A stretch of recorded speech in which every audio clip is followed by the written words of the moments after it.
Quand on pense au divertissement au 21e siècle, il est presque impossible de ne pas avoir le jeu vidéo en tête. C'est bien normal puisqu'avec ses 180 milliards de dollars engendrés en 2020, l'industrie vidéoludique dépasse des mastodontes du domaine tels que le cinéma et le sport combinés. Cela dit, le jeu vidéo n'a toujours pas été de cette ampleur. En effet, à ses débuts en 1961, le jeu vidéo n'était réservé qu'à un club de passionnés de technologie du MIT qui a développé un programme nommé Space War.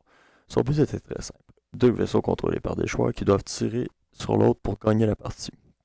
Ce programme s'est vite répandu dans les grandes écoles américaines et chaque fois que celui-ci changeait de main, il recevait des modifications.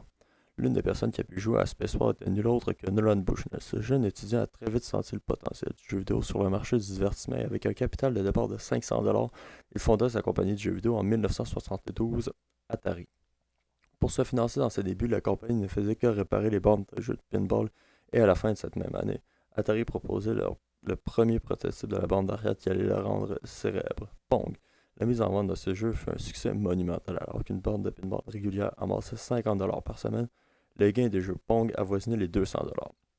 Avec 2500 unités vendues en 1973 et 8000 l'année suivante, Pong a dépassé la popularité de tous les jeux pinball de l'époque. Atari avait un tel potentiel que la Warner, une majeure du cinéma, rachetait la compagnie en 1976 pour 28 millions de dollars.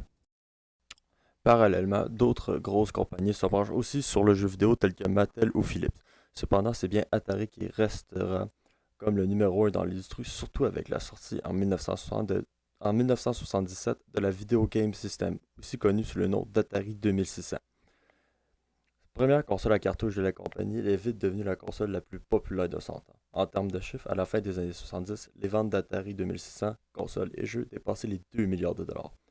Grâce à cela, Atari contrôlait 75% du marché mondial du jeu vidéo de salon. Cette compagnie garda son hégémonie jusqu'en 1983, où toute l'industrie du jeu vidéo occidental s'effondra. Cela laissa la place à un nouveau géant du marché, mais ça, c'est une autre histoire. De modeste début dans les grandes écoles américaines, le jeu vidéo est devenu un incontournable dans l'industrie du divertissement, et ce, en moins de 2 décennies. La preuve en est avec Atari. D'un maigre 500$ pour commencer, il est devenu en moins de 10 ans une compagnie à plus de 2 milliards de chiffres d'affaires annuels, devenant la compagnie américaine avec la plus grande progression de l'histoire du pays. Il ne fallut pas plus d'un demi-siècle pour que l'industrie dépasse celle du cinéma et du sport en termes de chiffres d'affaires annuels. Sur ce, bon été et merci pour ces 4 sessions au cégep.